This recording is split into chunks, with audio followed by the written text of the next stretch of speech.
Atëherë përshëndetje për të gjithë. Pozdrav svima.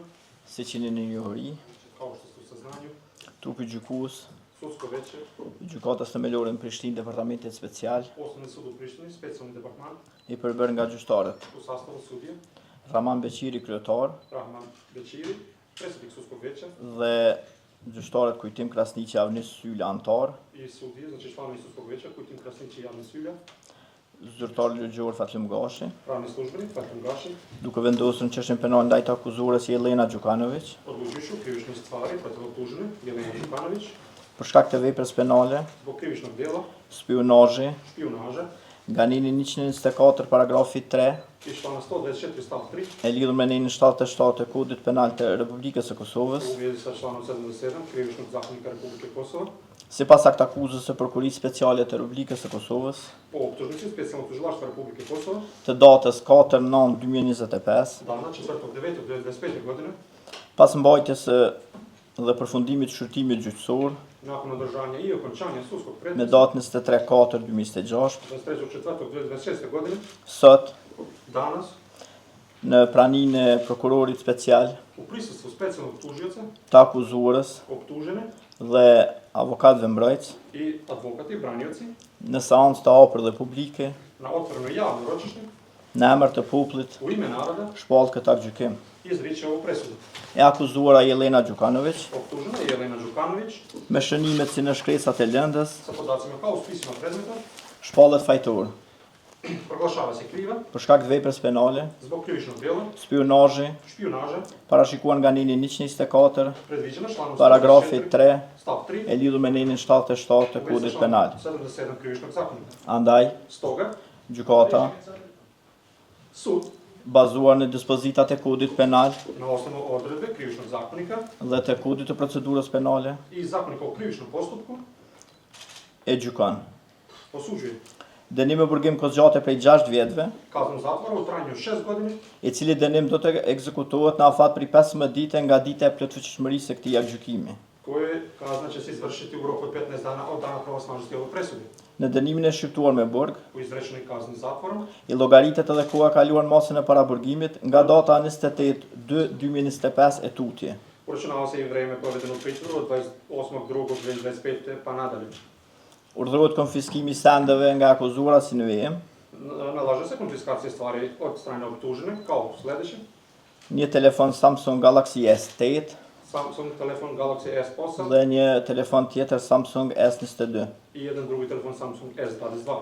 Urdhërohet e akuzuara Nalaže se optužena t'i paguajë shpenzimet e procedurës penale, da plati troškove krivičnog postupka sipas llogarisë përfundimtare të gjykatës, prema obračunu znači suda në emër të paushallit gjyqësor, u ime sudskog paušala paguajë shumën prej 200 euro, da plati iznos od 200 eura, ndërsa në emër të taksës për kompenzimin e viktimave të krimit, dakle u ime takse znači za naknadu žrtve zločina shumën prej 100 euro. i iznos od 100 eura.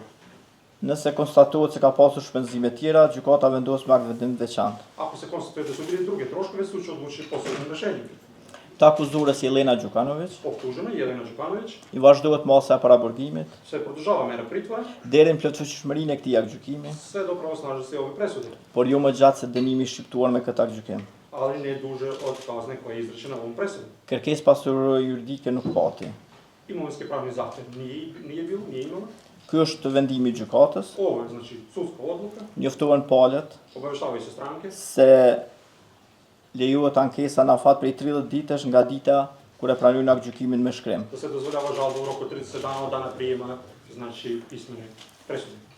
Gjykata, Sud lidhur me këtë vendim, u vezi do të nxjerrë akt gjykim me shkrim, ove odluke ku në doneće mënyrë të detajuar pismenu presudu na detaljni do t'i način paraqes obrazloženu, arsyet gde će predstaviti razlozi për secilën pikë za svaku të tačku këtij akt gjykimi. ove presude. Përfundojnë në shpallja e akt gjykimit ditën e mirë. Presuda je završena. Prijatno.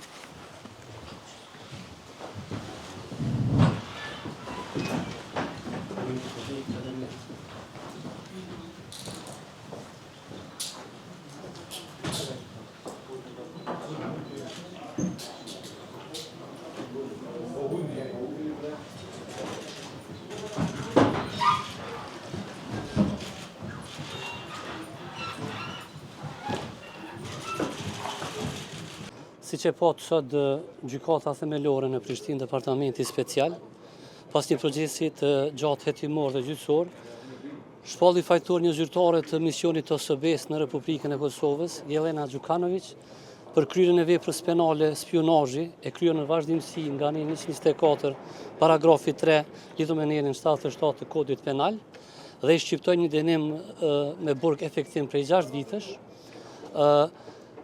Prokuria speciale ka bashkëpunuar në koordinim të ngushtë me institucionet e sigurisë, me Policinë e Kosovës, Departamentin kundër terrorizmit, e në veçanti edhe me Agjencionin e Kosovës për Inteligjencë, dhe si rezultat i këtij bashkëpunimi kemi siguruar prova konkrete dhe të mjaftueshme me të cilat edhe u vërtetuar përtej dyshimit bazuar mirë se Pandera Gjukanović ka kryer aktivitet të kundërligjshëm, aktivitet i cili ka ndihmuar Agjencionin sekret serb BIA në implementimin e narrativës së tyre në dëm të interesave të Kosovës. Nga këtu dërgojmë një mesazh të qartë se askush nuk do të jetë mbi ligjin dhe ne do të ndërmarrim të gjitha masat konkrete në ndjekjen dhe hetimin e të gjithë kryeshëve të këtyre veprave penale, të cilat cenojnë rendin juridik kushtetues, sigurinë kombëtare dhe jetën e qytetarëve dhe zyrtarëve të Republikës Kosovës. Atëherë prokurori ju keni kërkuar 25 vjet burgim, si e konsideroni dënimin e shqiptuar sot, meqense ishte goxha e ulët krahasuar me ato që është kërkuar?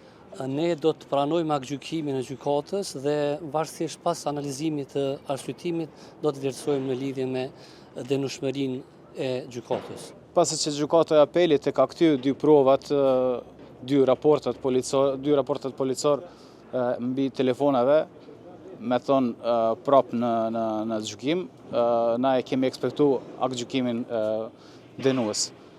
Por unë mendoj që këtë provat nuk mund të jetë me ligj, nuk janë me ligj, për shkak se nuk ka qenë urdhrin e gjykatës për mbastisjen e telefonis, cili është parapar me nënën 103 paragrafin 5 kodin procedurës penale, do me thonë secili telefon për me analizu, për me bë mbastisjen e telefonit duhet urdhrin e gjykatës. E këtu nuk ka qenë urdhrin e gjykatës. Do të apeloni këtë? Po, do të apeloj edhe do të luftoj deri gjykatën e kushtetues, se në gjykata e kushtetues së Shqipërisë e ka marrë një aktgjykim vitin e kaluar, një rast i njëjtë, Inejda Omeraj është një rast, edhe e ka marrë qëndrimin që mbastisjen e telefonit nuk mund të bëhet pa urdhrin e gjykatës.